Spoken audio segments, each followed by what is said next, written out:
सुन रहे हैं विविध भारती पिटारा।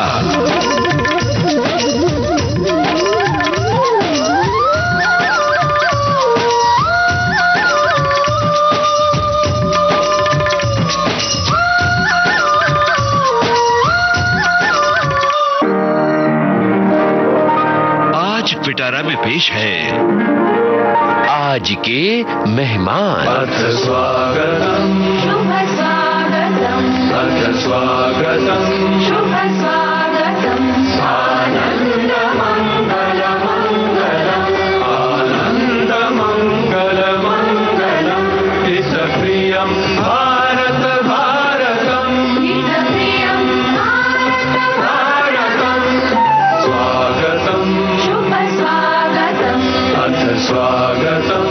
शुभ स्वागतम। आज के मेहमान कार्यक्रम में संगीत की दुनिया के दो बेमिसाल फनकारों की जोड़ी से बातचीत आपको सुनवा रहे हैं। इतनी शक्ति हमें दे न दाता, मन का विश्वास कमजोर होना।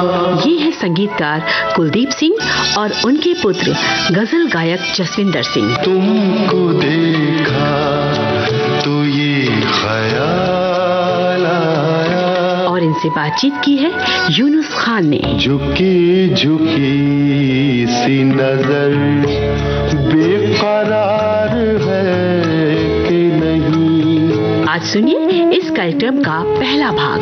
विविध भारती के स्टूडियो में आज हम बहुत खुशनसीब हैं कि पिता पुत्र की एक जोड़ी मौजूद है, या मैं ये कहूं कि गुरु शिष्य की एक जोड़ी मौजूद है, या मैं ये कहूं कि दो बेमिसाल कलाकारों की एक जोड़ी हमारे साथ यहाँ मौजूद है।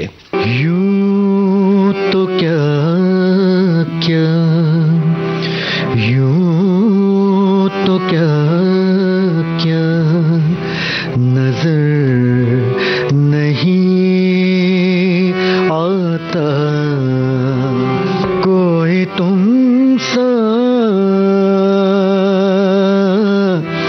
कोई तुमसा नजर नहीं आता, यूं तो क्या क्या नजर नहीं आता। क्या बात है जसविंदर जी और कुलदीप जी। कुलदीप जी वो म्यूजिक डायरेक्टर जिन्होंने साथ साथ जैसी फिल्म में संगीत दिया और आज भी नायाब है वो संगीत। दुनिया के न जाने कितने रेडियो स्टेशन हैं जो साथ साथ के या अंकुश के गाने बजाते हुए थकते नहीं हैं, और उनके बहुत ही प्रतिभाशाली बेटे जसविंदर जी, बहुत बहुत स्वागत आप दोनों का। शुक्रिया, बहुत बहुत शुक्रिया यूनुस साहब, आपने अपने इस रेडियो स्टेशन पर हमें दावत दी, उसके लिए आपका तहे दिल से हम कुलदीप जी और मेरी तरफ से आपका शुक्रिया अदा करते हैं। कुलदीप जी आपकी एक बहुत लंबी यात्रा रही है, जाहिर है कि साथ साथ आपका एक इंट्रोडक्शन है, वो आपकी पहचान का एक पहलू है, लेकिन संगीत की यात्रा आपकी कहां से शुरू हुई थी? अपने बचपन के बारे में बताइए। स्कूल में ही म्यूजिक क्लास थी जी। मैं म्यूजिक सीखा करता था और मेरे गुरु थे जोगिंदर सिंह जोगी, जो गायक भूपेंद्र है ना, उनके बड़े भाई थे। अच्छा अच्छा। तो मैं उनसे स्कूल में, मैं कॉलेज गया तब भी मैं स्कूल में आता था उनसे सीखने के, तो मैं उनका एकदम खास शिष्य हो गया था। तो उनसे मेरी बेसिक तालीम जो है जोगी जी से हुई है जी।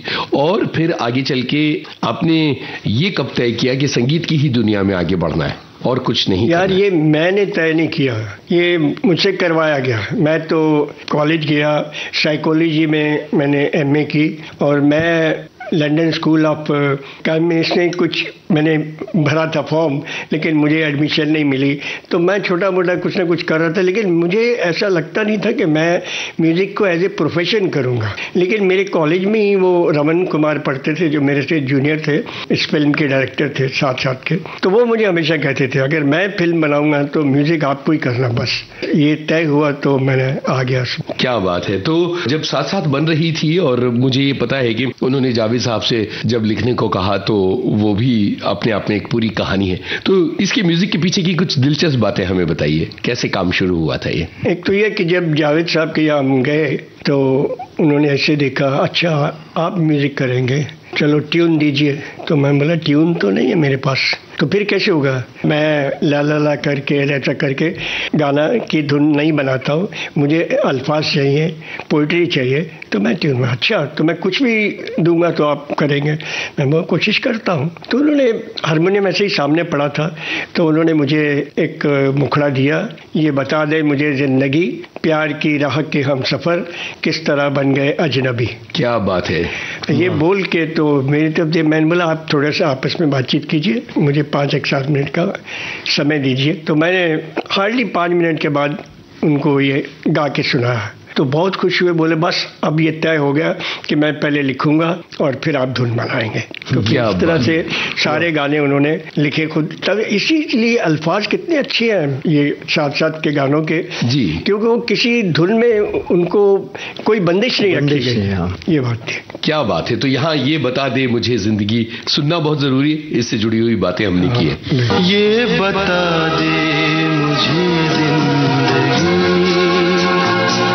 प्यार की राह के हम सफर, किस तरह बन गए अजनबी। ये बता दे मुझे जिंदगी, फूल क्यों सारे मुरझा गए, किस लिए बुझ गई चांदनी। ये बता दे मुझे जिंदगी।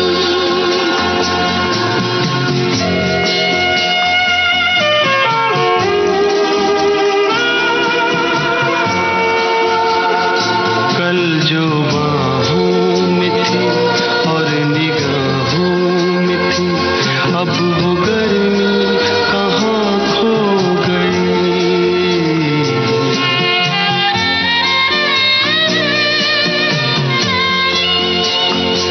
कल जो बाहों में थी और निगाहों में थी, अब वो गर्मी कहाँ खो गई।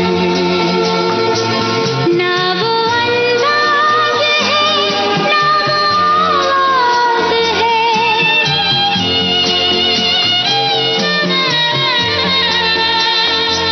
ना वो अंदाज है, ना वो आवाज़ है, अब वो नरमी कहाँ खो गई। ये बता दे मुझे जिंदगी, प्यार की राह के हम सफर, किस तरह बन गए अजनबी। ये बता दे मुझे जिंदगी।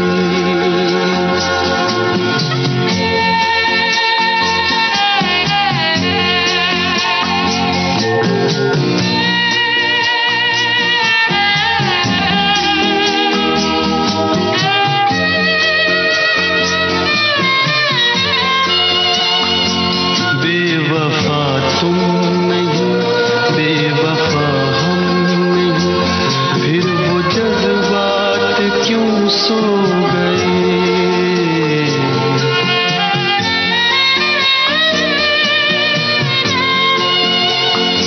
बेवफा तुम नहीं, बेवफा हम नहीं, फिर वो जज्बात क्यों सो गए। प्यार तुमको भी है, प्यार हमको भी है,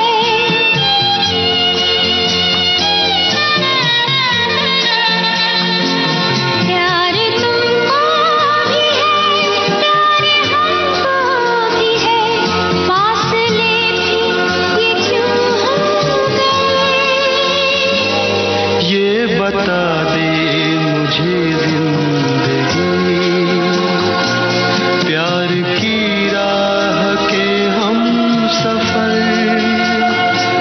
किस तरह बन गए अजनबी। ये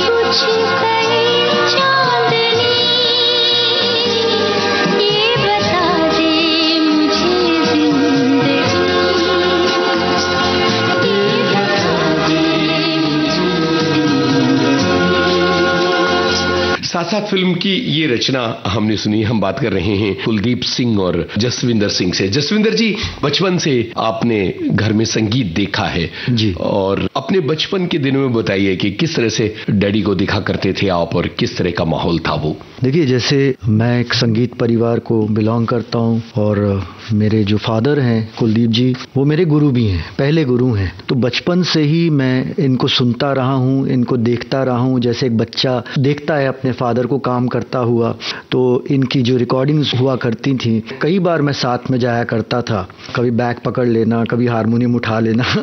बिल्कुल। तो, और मुझे याद है कि इवन साथ साथ फिल्म के दौरान भी, रिकॉर्डिंग के दौरान भी मैं था। कुछ रिकॉर्डिंग्स में मैं बहुत छोटा था। तो ये मेरे आइडियल रहे हैं। मैं इनको देखता रहा हूँ, इनको ऑब्जर्व करता रहा हूँ और किस तरह से काम करते हैं, किस तरह से सिंगर्स को सिखाते हैं। इनका स्पेशली जो गाना सिखाने का जो तरीका है सिंगर से, बड़ा अच्छा कमाल का हुआ करता था। इसलिए इनके जितने भी गाने जो इन्होंने किए हैं, वो सिंगर्स ने, इवन जगजीत जी को इन्होंने बहुत अलग अंदाज में गवाया है। बिल्कुल। अगर आप वो गाना सुने, ये तेरा घर ये मेरा घर, जगजीत जी को अलग अंदाज में गवाया उन्होंने। तो खैर, मैं इनको सुनता रहता था और फिर साथ साथ में ये मुझे बिठाया करते थे। जैसे इन्होंने कहा, मुझे भी कोई ऐसा शौक नहीं था कि मुझे कोई बड़ा होकर सिंगर बनना है या म्यूजिशियन बनना है, लेकिन म्यूजिक का शौक था, अंदर म्यूजिक था। इन्होंने कहा कि बेटा तुम एक काम करो, तुम वायलिन सीखना शुरू करो। अरे वाह। मुझे तो पता भी नहीं था कि वायलिन होती क्या है, और साज देखा है लेकिन क्या है उसकी टोनेशन हमको नहीं मालूम है। नहीं, तुम वायलिन सीखो। और उसके पीछे का आइडिया ये था कि उस जमाने में स्ट्रिंग सेक्शन होता था। आप फिल्मी गानों में 50-50, 60-60 वायलिन्स होती थी, ग्रुप वायलिन्स होती थी और बहुत काम होता था वायलिन्स का। जो स्पेशली वायलिनिस्ट थे उनके पास बहुत काम था। तो इनका ये मकसद था कि बेटा तुम वायलिन सीख लोगे तो तुम्हारा काम चलता रहेगा। खैर, कट्टू उस वक्त इनके अरेंजर हुआ करते थे अमर हल्दीपुर साहब। क्या बात। साथ साथ के जो गाने हैं उनकी अरेंजमेंट भी अमर अंकल ने की है। तो इन्होंने अमर अंकल से बात की कि यार मेरे बेटे को वायलिन सिखानी है।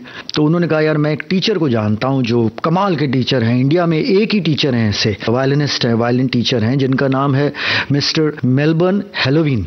ओके। तो उनके पास हम इनको लेके जाएंगे और फिर देखते हैं। और वो बड़े मूडी किस्म के इंसान हैं, वो पहली सिटिंग में ही हाँ या ना बता देंगे। अच्छा। कि मैं सिखाऊंगा या नहीं सिखाऊंगा। तो मैंने कहा मुझे सबसे पहले रिजेक्ट कर देंगे वो। तो खैर हम लोग जब गए, वो बहुत ही सज्जन पुरुष, बहुत ही कमाल के इंसान, और उन्होंने मुझे एक दो बातें कही करने के लिए कि भाई यार ये बो उठाइए, वायलिन को इस तरह से पकड़िए, जिसको गले में डाल के उसको पकड़ा जाता है अपनी गर्दन से। बोले ठीक है, मैं इस लड़के को सिखाऊंगा। तो वहां से फिर मैंने म्यूजिक सीखना शुरू किया। और वो जो वायलिन मैंने सीखी वो that was western classical, not Indian classical. बिल्कुल। तो मैंने बकायदा 8 साल जो हैं वो वेस्टर्न क्लासिकल, जिसमें मैंने बाक बजाया है, पगनीनी बजाया है, मोजार्ट बजाया है, बीथोवन बजाया है। ऐसे मैंने कंपोजर्स को, इनफैक्ट हमारा यहाँ पर एनसीपीए में कॉन्सर्ट भी था, डबल वायलिन कंचेटो, उसमें भी मैंने बजाया है। तो वहां से एक जर्नी शुरू हुई। जैसे जैसे मैंने उनसे सीखना शुरू किया, मैं सीरियस होता गया, मुझे म्यूजिक की गहराई का पता चलता गया। देन आई डिसाइडेड कि नहीं यार मुझे वायलिनिस्ट ही बनना है। और आइडिया ये था, तब तक गाना नहीं था कहीं भी सीन में। गाना ऐसे बच्चे जैसे गाते हैं घरों में, वैसे मैं गाता था, शौक किया, लेकिन सिंगर बनने का कोई ऐसा ख्वाब नहीं था। ये था कि भाई वायलिन सीखेंगे और फॉरेन में जाके वायलिन बजाएंगे। क्या वेस्टर्न क्लासिकल। ये बढ़िया कहानी, कैसे आप सिंगर बने, यहाँ इस वाली दास्तान पर हम आ गए थे जी। अब कुलदीप जी से बात करते हैं। कुलदीप जी, हम सीधे आ गए साथ साथ फिल्म के म्यूजिक पर, लेकिन गायकों का चुनाव कैसे हुआ था ये बताइए। जगजीत कैसे आए सीन में, आप पहले से उन्हें जानते थे? हाँ, जगजीत जी को तो मैं जब से वो बम्बई में आए तब से हमारी जान पहचान थी। 1-2 प्रोग्राम्स पर हम लोगों ने साथ में शोज भी किए, महफिलों में। तब तक आप इप्टा का काम कर रहे थे? इप्टा का कर रहे थे, मैं कॉलेज में भी था, तो हमारी दोस्ती तो हो गई थी। फिर आपने वो रिकॉर्डिंग भी की थी जो आप अभी सुना रहे थे? हाँ, मैंने 2-3 पंजाबी के गाने किए थे पहले, और टीवी के लिए लोहड़ी की रात और इस तरह के। जगजीत को जब भी बुलाते थे वो आते थे। चाहिए इस तरह हुआ कि मैं कॉलेज में था, केसी कॉलेज में, चर्चगेट में जी। तो चर्चगेट में एक रेस्टोरेंट है, तो शाम को कुछ स्ट्रगलर्स वहाँ आते थे जो अपनी अपनी दास्तान सुनाते थे, इसको मिले इसको मिले इसको मिले, उनमें जगजीत भी होते थे। वाह। तो मैं जब वहां से गुजरता था तो इनकी बातें सुनता था। एक दिन मैंने मजाक में कह दिया, ओए मैं बनूंगा ना म्यूजिक डायरेक्टर, तो मैं तुमको गवाऊंगा, तुमको चांस दूंगा। उसके बाद ये मजाक ही बन गई। जब मैं वहां से गुजरूं तो ओए कभी, मैं बोला हाँ ठीक है करके मैं निकल जाता था। कट टू 10-15 साल के बाद जब ये साथ साथ फिल्म प्लान हुई तो ये ऐसा लगा कि ये आम जो बॉलीवुड की फिल्में हैं उस तरह की नहीं है, एक तरह की आर्ट फिल्म है। बिल्कुल। तो मैंने सजेस्ट किया रमन को कि यार ये जगजीत चित्रा का भी 2 एल्बम निकले और वो पॉपुलर भी हो गए, तो क्यों ना हम इनको गवाएं। बोला यार बड़ी अच्छी बात है। तो हम चले गए जगजीत के पास। हाँ।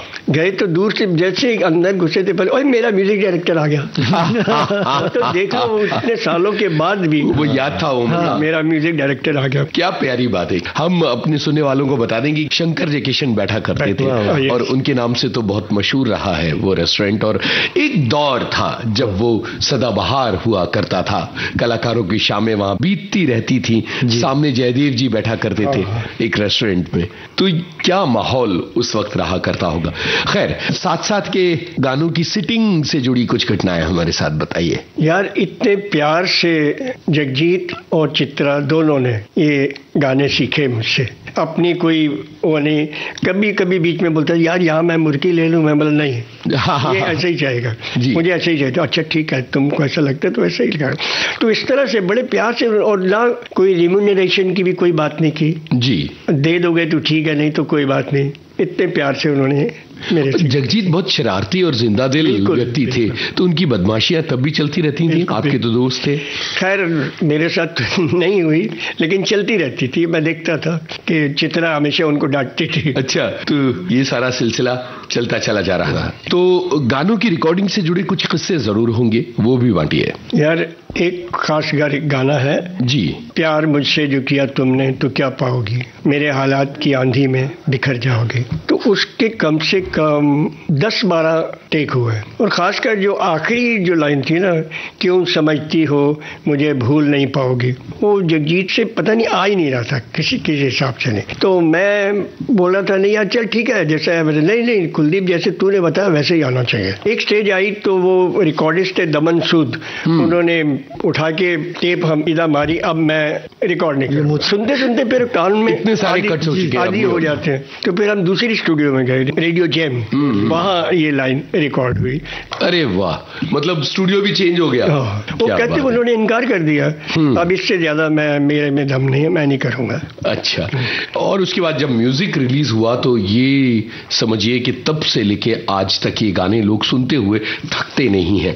इतना बड़ा हिट होगा म्यूजिक, इसका अंदाजा था? नहीं, मैं तो जैसे कंपोज करता हूँ मैंने तो उसी तरह से काम किया, और वो ये कभी सोच के नहीं किया कि ये बहुत हिट होगा, ये बड़ा हो गया। मेरे मन को जो छूता है मैं वो काम करता हूँ। मैं जसविंदर के कितने एल्बम्स किए हैं और लोगों के लिए बहुत कुछ किया है। मैं सीरियल्स के कितने गाने, नुक्कड़ के सीरियल के गाने और बहुत सारे गाने, जब लेकिन एफर्ट मेरी एक जैसी होती है कि ये नहीं कि बड़ी फिल्म के लिए कर रहा हूँ तो या इसके लिए कर रहा हूँ, तो मेरा तरीका हो गया काम। और मेरे लिए शब्द ज़्यादा इंपॉर्टेंट होता है और सिचुएशन ज़्यादा इंपॉर्टेंट है। क्या बात कि किस सिचुएशन के लिए गाना हो रहा है। मैं आपको बताऊं कि जैसे मदन मोहन जी हैं जी, आप कितने गुणी कंपोजर हैं ये तो आप जानते ही हैं। चाहे अनपढ़ फिल्म हो, चाहे गाँव की फिल्म हो, चाहे कोई हो, उनका गजल टाइप का कंपोजिशन ज़्यादा होती है। और इस मामले में मैं एस.डी. बर्मन साहब का एक लव शागिर्द हूँ एक तरह से। वाह वाह। आप एस.डी. बर्मन की कोई भी सिचुएशन पे गाना सुनिए तो ऐसा लगता है इसी सिचुएशन के लिए गाना बना हुआ। क्या प्यारी बात कही, इतनी बढ़िया बात। तो मैं मन नहीं मन उनको फॉलो करता हूँ जी। बढ़िया है, ये बता दे मुझे जिंदगी, क्योंकि वो गाना जो है फिल्म में नहीं है, रिकॉर्ड में है। ऐसा था कि 2 गाने एक तरह के हो गए थे। हाँ। एक तो यूं जिंदगी की राह में मजबूर हो गए, इतने हुए करीब के हम दूर हो गए, तो ये चित्रा जी का सोलो गाना था जी। तो बाकी गानों में कोई चित्रा जी का सोलो गाना नहीं था, तो इसलिए उन्होंने बोला नहीं ये गाना रखते हैं, दूसरे गाने को फिल्म में नहीं रखते। अच्छा, ये बता दे मुझे जिंदगी, क्यों मेरा इस गाने को जरूर सुनना चाहिए क्योंकि ये बहुत ही डिफरेंट गाना है। हाँ। और चित्रा जी ने बहुत ही अच्छा गाया इसको, बहुत प्यारी कॉम्पोजिशन है। जिंदगी की राह में मजबूर हो गए, इतने हुए करीब के हम दूर हो गए। इतने हुए करीब के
यूं जिंदगी की राह में मजबूर हो गए, चित्रा जी की आवाज में हमने ये सुना। इससे पहले हमारी बात ये बता दे, जिंदगी से जुड़ी हुई चल रही थी और आप जसविंदर से कह रहे थे कि थोड़ा गुनगुनाइए, वो बात रह गई पर मैंने तो पकड़ ली। ये बता दे मुझे जिंदगी, ये बता दे मुझे जिंदगी, प्यार की राह के हम सफर किस तरह बन गए अजनबी, ये बता दे मुझे जिंदगी। क्या बात है, पूरी दास्तान चल रही है और इस दौरान हमने ये जाना कि आपने वायलिन को अपना साथी बना लिया जी। और गायकी का कहीं कोई उस वक्त तक नामो निशान नहीं था कि आप गायकी की तरफ मुड़ेंगे। कोई तो इंसिडेंट हुआ होगा जसविंदर जी? जी, बहुत बड़ा इंसिडेंट हुआ एक्चुअली। अच्छा। मैं देखिए कॉलेज में मैं गाता ही था, एनुअल डेज में खालसा कॉलेज में था और हमेशा खालसा कॉलेज के एनुअल डेज में गाना, और उस जमाने में रफ़ी साहब के रोमांटिक गाने हम लड़कियों के लिए गाया करते थे, यूं तो हमने लाख हंसी देखे हैं। तो खैर मैं वायलिन सीखता था और एक वक्त ऐसा था कि जब मैं 8-8 घंटे वायलिन की प्रैक्टिस करता था। और मैं आपको अगर कुलदीप जी के बारे में बताऊं कि जब मैंने शुरू में सीखना शुरू किया तो ये हमेशा इनका एक ही काम होता था, मुझे टोकते रहते थे और कहते रहते थे रियाज करो रियाज करो। कितना रियाज किया, जब भी ये गए बाहर सिटिंग के लिए गए या रिकॉर्डिंग के लिए गए, सुबह गए शाम को आए, तो शाम को जब आते थे तो मुझे पूछते थे कितना रियाज किया,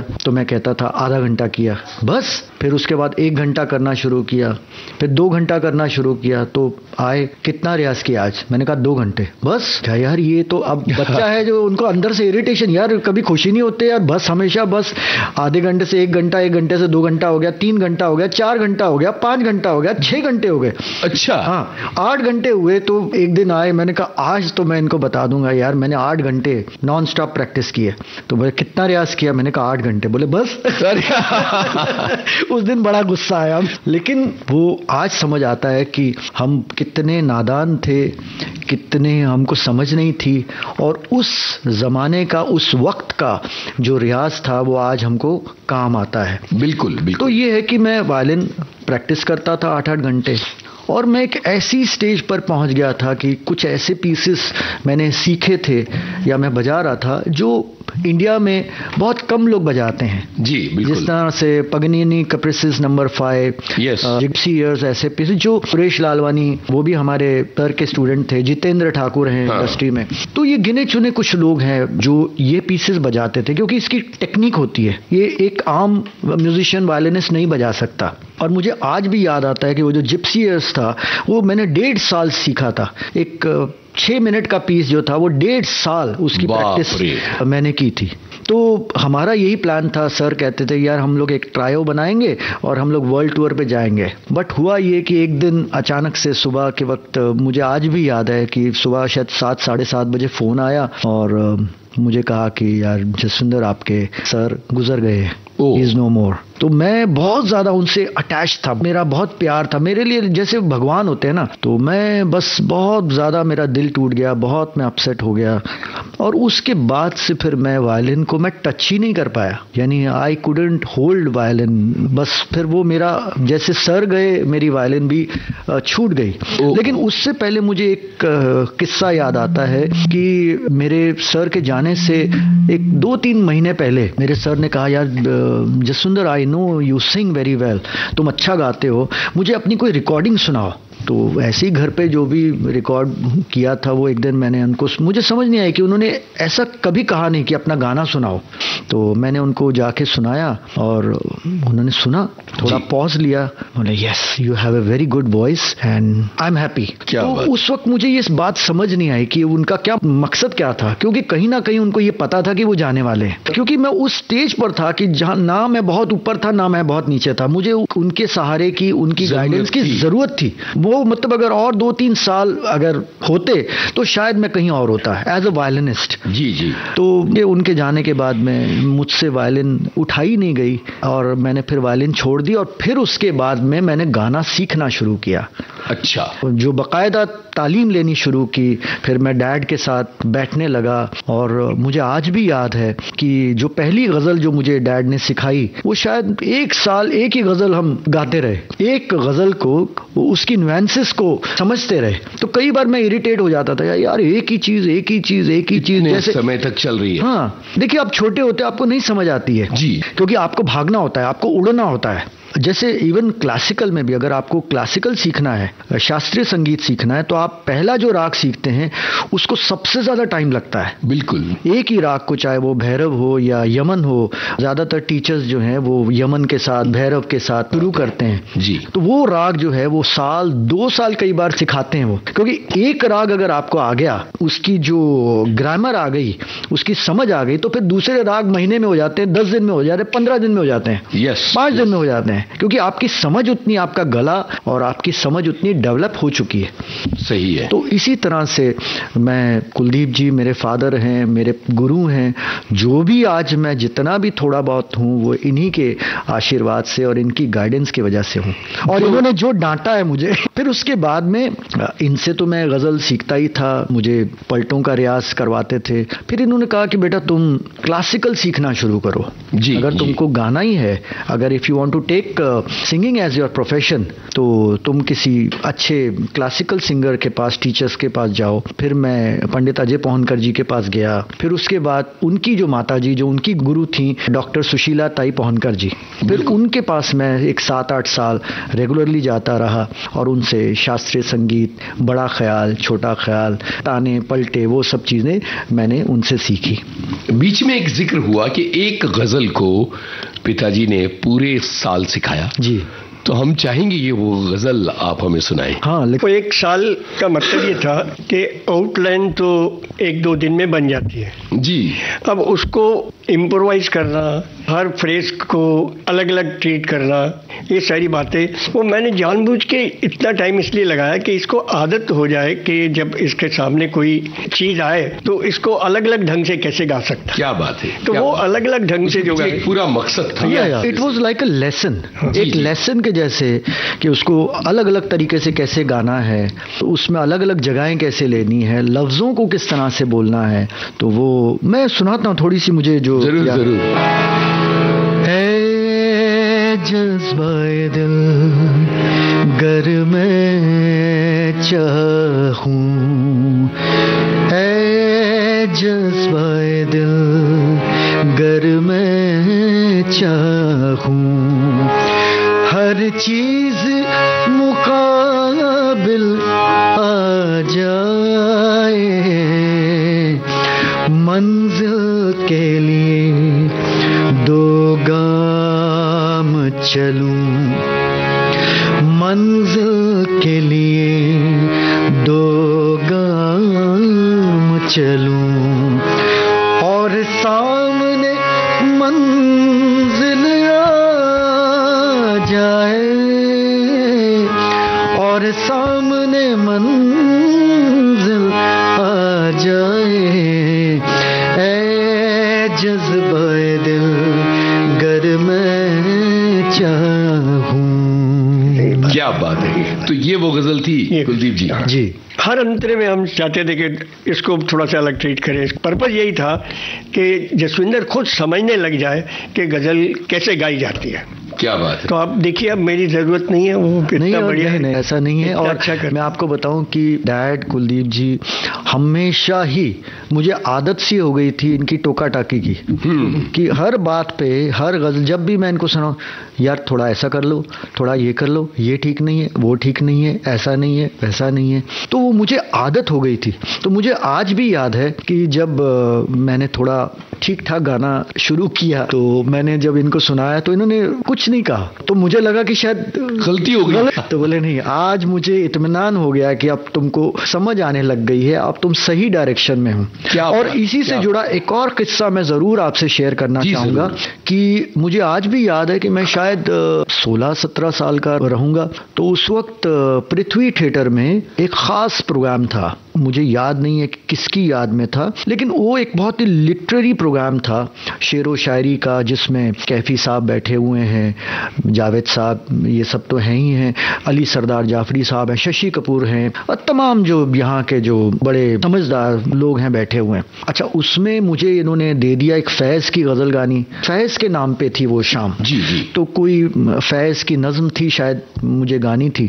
अब जितने लोग बैठे हुए थे वो सब फैज़ से मोहब्बत करने वाले, फैज़ को पढ़ने वाले, जानने वाले, तो उनको सब पता थे कि फैज़ की क्या पोइट्री है। अब उसमें आप सोचिए कि 16 साल का लड़का सरदार बैठा हुआ वहां पे स्टेज पर और गा रहा है, तो हर मिसरे पे दाद मिल रही है। वाह। अब उसमें जो है मैं एक मिसरे में गलती कर गया, क्योंकि आपको याद है लोग people take it for granted, वो उस पे दाद मिल गई और निकल गया दाद में वाह वाह वाह वाह हो गया शुरू, बात तो निकल गई। लेकिन कुलदीप जी पीछे रो में बैठे थे लास्ट वो बोले रुकिए, और आए, उन्होंने कहा कि जसविंदर ने ये जो मिसरा पढ़ा है ये गलत पढ़ा है, मैं जसविंदर से कहूंगा कि वो फिर से इस मिसरे को पढ़े। सन्नाटा। अब आप सोचिए कि काटो तो खून नहीं।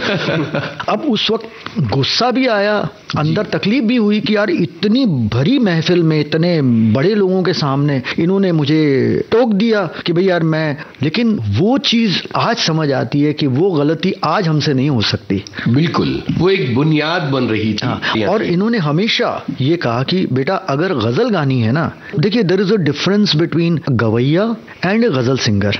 गवैया is something different and ghazal singer is a completely different. A गवैया cannot be a गजल सिंगर।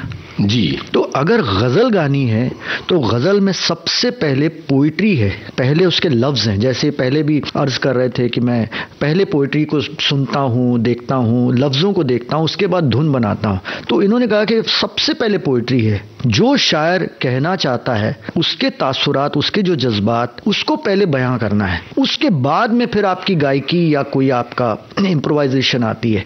अब होता ये है कि हम जो सिंगर्स हैं, जो गाना सीखते हैं या जिनके गले में चलता है, हमारा गाना हावी हो जाता है पोइट्री पर। पोइट्री बहुत नीचे रह जाती है और कई बार तो लफ्ज समझ ही नहीं आते कि भाई क्या है, क्योंकि हम दिखाना चाहते हैं अपने गायकी को। तो ये चीजें जो हैं ये इनसे हमने सीखी हैं, और यही चीजें हम जगजीत जी को भी हम देखते हैं कि आप देखिए उनके गाने में, ऐसा नहीं कि जगजीत जी का गाना कम था, जगजीत जी का गला बहुत चलता था। मैंने तो 4 साल गुजारे हैं जगजीत जी के साथ, लेकिन वो लफ्जों को अपने आगे रखते थे, सर पर रखते थे, शायरों को, पोइट्री को। बिल्कुल। इसीलिए उनकी जो गजलें हैं वो सीधा आपके तेरू में उतर जाती है। जी, बहुत प्यारी बात। मैं तो हमेशा ये कहता हूँ कि मेरी कंपोजिशन किसी और को पसंद आए ना आए, शायर को जरूर पसंद आए। जी बिल्कुल, बहुत प्यारी बात। मैं आपको एक छोटी सी एग्जांपल देता हूँ, मेहदी हसन साहब का। जी।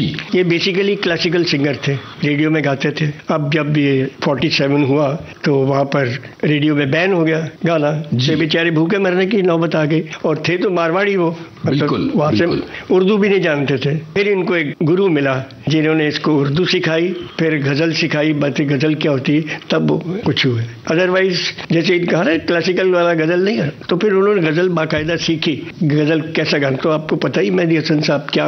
और कहीं ना कहीं आपको एक जो गवैया है, जो क्लासिकल सिंगर है, अगर वो गजल गाना चाहता है, शौक तो सबको होता है, सब गाना चाहते हैं, उसको कहीं ना कहीं एक लाइन ड्रॉ करनी होगी। और कितनी गजल की जो नजाकत होगी। अगर ये सपोज तुमको देखा तो ये ख्याल, अब देखिए ये इस जो कॉम्पोजिशन की जो सिंप्लिसिटी है वही कमाल है। अब तुमको देखा खत्म तो ये ख्याल, अब ये सब मैं कह तो पता ये रजिस्टर ही नहीं होगा। जी जी बिल्कुल। जिंदगी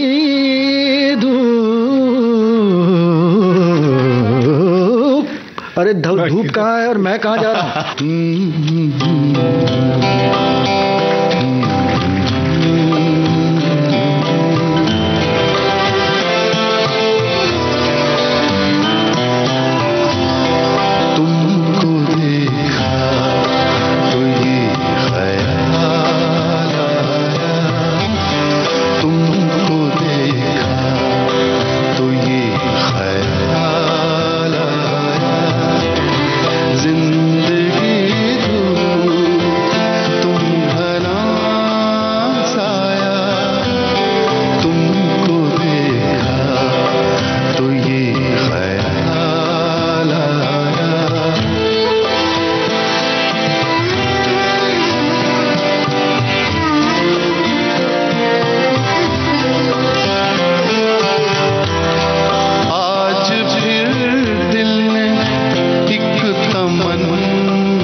मैं बताऊं कि शुरू में ये जब प्रोग्राम्स के लिए कहीं जाता था तो मैं साथ में जाता था, बहुत तारीफ होती थी, बहुत तालियां बजती थी और रास्ते में मैं सिर्फ गलतियां निकाल। एक दिन इसको गुस्सा ही आ गया, यार इतनी सारी तारीफ हो रही है और आप सिर्फ बोलते मैं भी वही करूं तो फिर तेरा कुछ होने वाला नहीं। क्या प्यारी बात है, ये होती है एक पिता की, एक गुरु की सही भूमिका। और कॉलेज कंपटीशन में तब भी मैं जाता था, भाई कोई गजल या कुछ सिखा के मैं भेजता था, ये कंपटीशन में गानी है, अलग अलग पहले किस तरह से क्या करना है जी। वहां पर भी इसको फर्स्ट प्राइज मिलता था हर वक्त, लेकिन मैं फिर भी आके बोलता था तूने वो छोड़ दिया, तूने ये छोड़ दिया। कुलदीप जी, थिएटर में आपका एक बहुत लंबा अनुभव और लंबा काम रहा है, नाटकों के संगीत निर्देशन का, नाटकों के लिए गाने बनाने का, बल्कि इसके साथ साथ कवियों की जो जनगीतों की रचनाएं हैं उनको कंपोज करने का। मुझे याद है कि तू जिंदा है तो जिंदगी के गीत पर यकीन कर, अगर कहीं है स्वर्ग तो उतार ला जमीन पर। शैलेंद्र का ये गीत मुंबई हमेशा से गाता रहा है और आपके संगीत निर्देशन में भी कोरल सॉन्ग ये होता रहा है।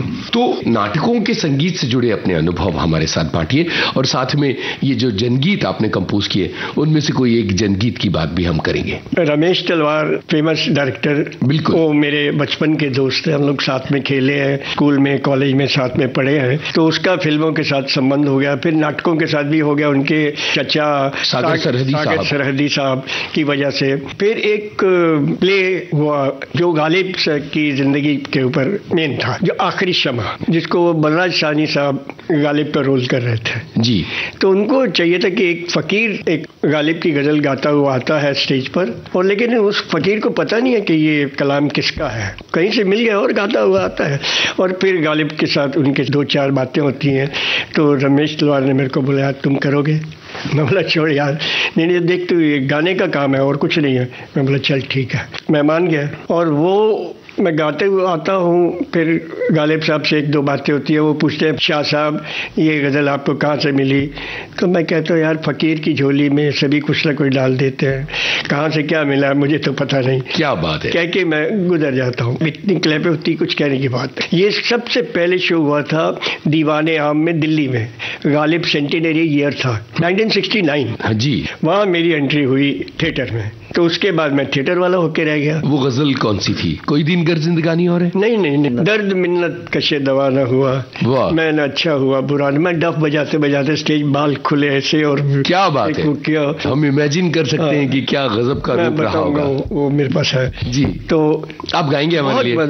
थोड़ा सा, मैं इतने मुखड़ी गाना ना, दर्द मिन्नत कशे दवा न हुआ, मैं न अच्छा हुआ बुरा न हुआ, जमा करते हो क्यों रकीबों को, जमा करते हो क्यों रकीबों को, एक तमाशा हुआ गिला न हुआ। क्या बात है, रोई खड़े हो गए। यूं लगा के बलराज साहब हैं और वो आखिरी शमा मुंबई इप्टा का बहुत बड़ा प्रोडक्शन आज तक चलता है। हिंदुस्तान के हर शहर में ये शो हुए जी, और इतना मजा आता था, बस मैं अभी मेरी आंख भर आई जब मुझे याद रहा। क्या बात है। देखिए, इप्टा से इस तरह से आपका जुड़ाव हुआ, और सोचिए 55 साल हो गए ये प्ले, और अभी तक वो चलता है और अभी भी लगातार उसके शोज हिट होते हैं। अब मैं कोई ढूंढता रहता हूँ मेरे बदले कोई आए, पर नहीं, वो कहते नहीं तुम ही चाहिए। अच्छा, तो इस तरह से आपका थिएटर से नाता जुड़ गया। बस फिर बकरी प्ले सत्यू का प्लान हुआ, सर्वेश्वर दयाल सक्सेना जी का लिखा हुआ, बिल्कुल, तो उसमें बहुत सारे गाने थे। फिर सफेद कुंडली ये प्ले हुआ जिसमें शबाना हीरोइन थी, उसमें भी बहुत गाने थे। शबाना जी को गवाया, और वो कहती थी पहले, अभी पता नहीं कहती कि नहीं, कि सबसे पहले मुझे कुलदीप जी ने गवाया। लाइव गाती, लाइव। क्या बात है।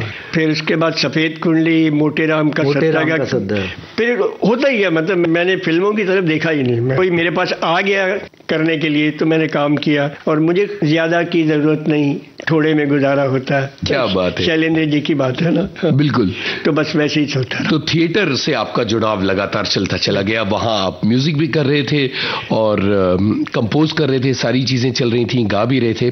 तो वहाँ मैंने जब ये प्ले हुआ ना कबीरा खड़ा बाजार में जी, तो उसमें कबीर के सब थे पद। तो उन दिनों मैं एक यंगस्टर लोगों की क्लास लेता था जी, जो उनके साथ कम से कम 10 साल तक वो मेरे साथ रहे।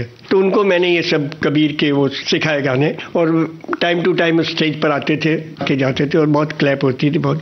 तो वहाँ से प्लान हुआ कि इसको रिकॉर्ड किया जाए जी। तो फिर हमने एक फॉर्चुनेटली दिल्ली की कोई संस्था है, उन्होंने 1 लाख रुपया दिया ये रिकॉर्ड करने के लिए। तो हमने कबीरा खड़ा बाजार के वाको नाम कबीर के नाम से ये एल्बम रिकॉर्ड किया। उन बच्चों की आवाज वही गाते हैं। उनकी जो नरेशन है वो अतुल तिवारी ने लिखी जी, और लेकिन जावेद अख्तर और शबाना आजमी ने हर पद के बाद कबीर के बारे में कि नरेशन करते थे। फिर इसको सारे गामा ने रिलीज किया। क्या और वो आप सुनिए, मेरे लिए तो बहुत अच्छी है। क्या बात है, कमाल की चीज है। एक आपका जो बहुत कमाल का काम है, और मुझे लगता है कि उस काम के लिए आज आपको 1000 सलाम करना बहुत जरूरी है, और वो है अभिलाष की एक रचना को अंकुश फिल्म में कंपोज करना, जो कई स्कूलों की प्रार्थना बन गई है। मुझे बहुत अफसोस है कि लोग गाने को देखते हैं, लिखने वाले और म्यूजिक डायरेक्टर को उससे जोड़कर नहीं देखते। इतनी शक्ति हमें देना दाता अभिलाष जी ने लिखा था।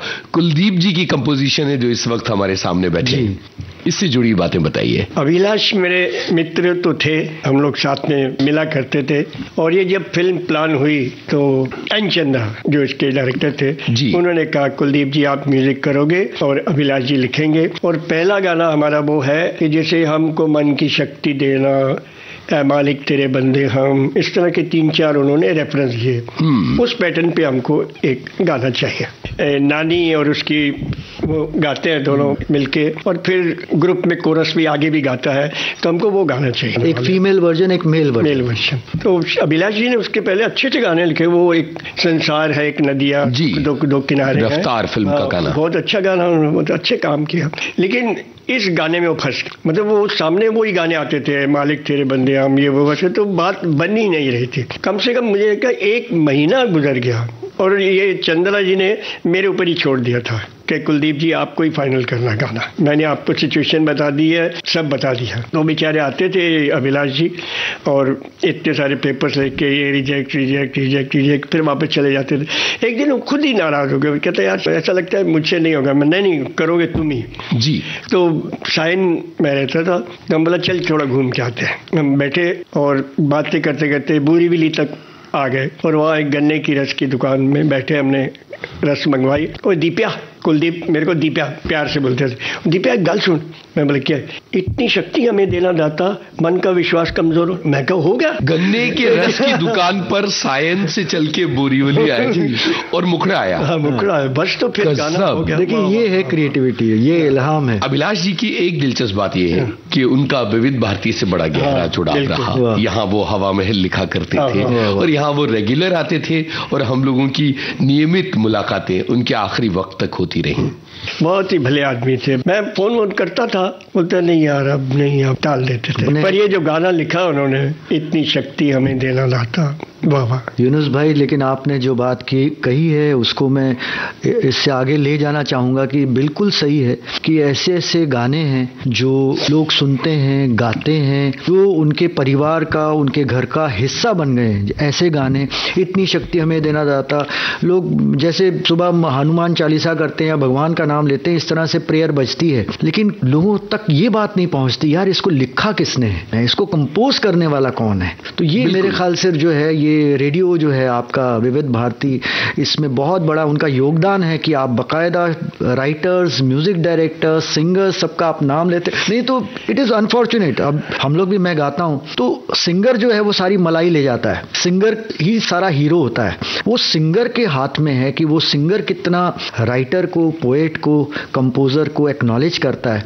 तो आई थिंक ये बहुत ही जरूरी है कि सुनने वाले जब किसी भी गाने को सुने तो ये जरूर जानने की कोशिश करें कि इसका राइटर कौन है और इसका कंपोजर कौन है। अब मैं आप दोनों से एक इल्तिजा करने वाला हूं। पहले मैं एक बात करूं। जरूर सर। मैं इसी गाने को लेकर, इतनी शक्ति हमें देना दे, आज IPRS अब इंडियन परफॉर्मिंग राइट सोसाइटी का जो बिल पास हुआ है, उसमें इस गाने का सबसे बड़ा योगदान है। बड़ा योगदान, बिल्कुल। ये सुषमा स्वराज जी, जावेद साहब मुझे दिल्ली ले गए जी, और वहां पर सुषमा स्वराज जी किस्सा खड़ी है, जब तक मैं बैठ नहीं गया तो बैठी नहीं।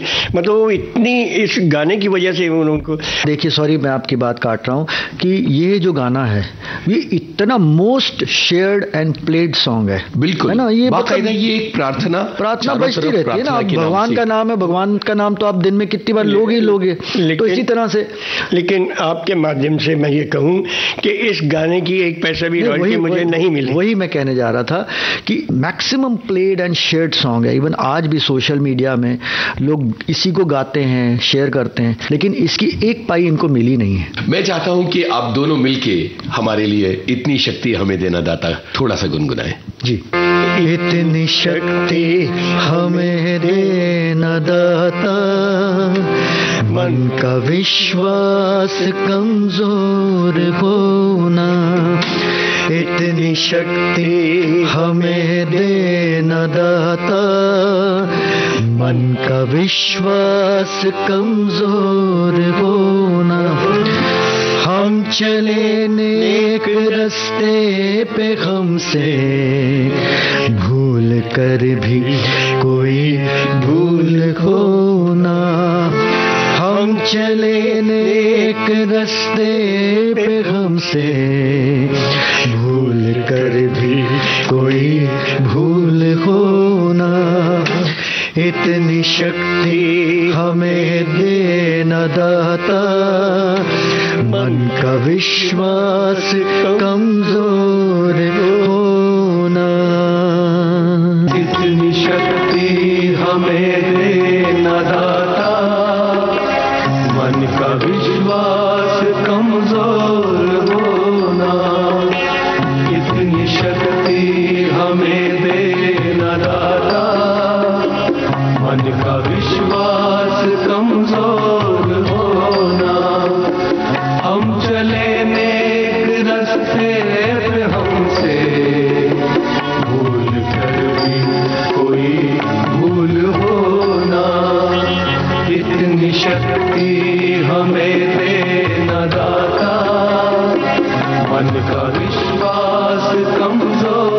होना।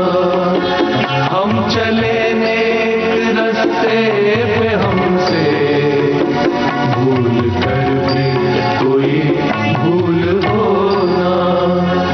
इतनी शक्ति हमें देना दाता, मन का विश्वास कमजोर होना।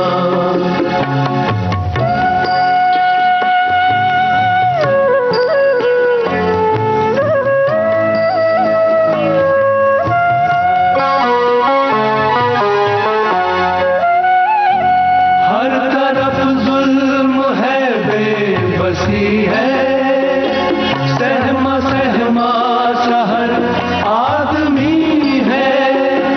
पाप का बोझ बढ़ता ही जाए, जाने कैसे ये धरती थमी है।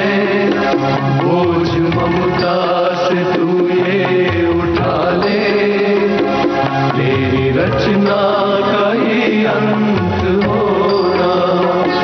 हम चले नेक रास्ते पे हमसे भूल कर भी कोई भूल होना।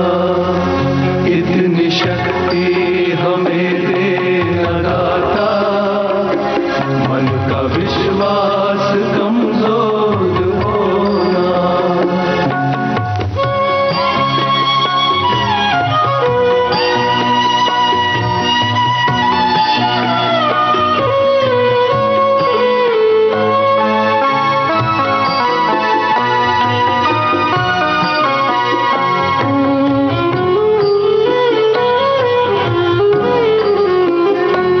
हम अंधेरे में है रोशनी दे, खो न दे खुद को ही दुश्मनी से।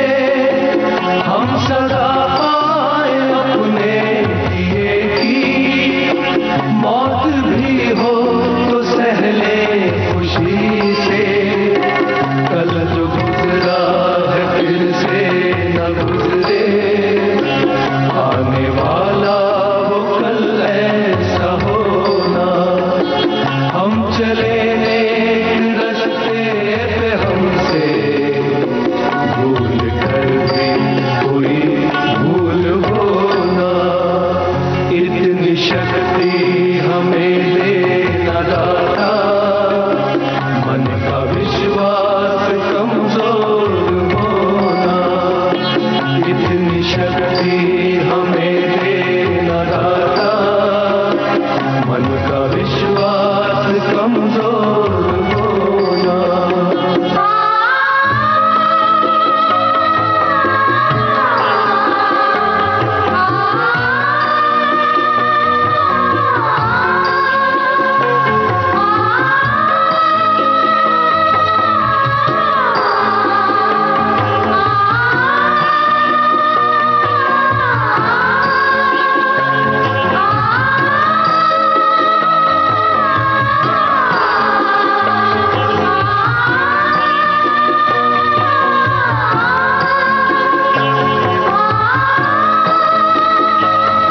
अभी आप सुन रहे थे संगीतकार कुलदीप सिंह और उनके बेटे गजल गायक जसविंदर सिंह से यूनुस खान की बातचीत। तुम इतना जो मुस्कुरा रहे हो, ये था इस कार्यक्रम का पहला भाग।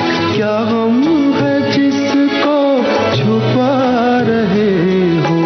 तुम इतना जो मुस्कुरा रहे हो। अगले सप्ताह आप सुनिएगा इस कार्यक्रम का दूसरा और अंतिम भाग।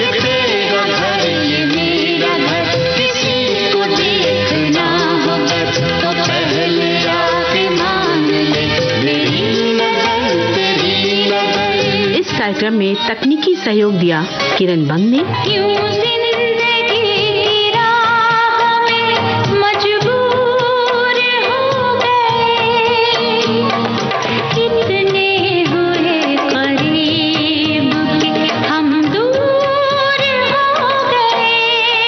कार्यक्रम के प्रस्तुतकर्ता जुबेर खान। आज पिटारा लाया था आज के मेहमान।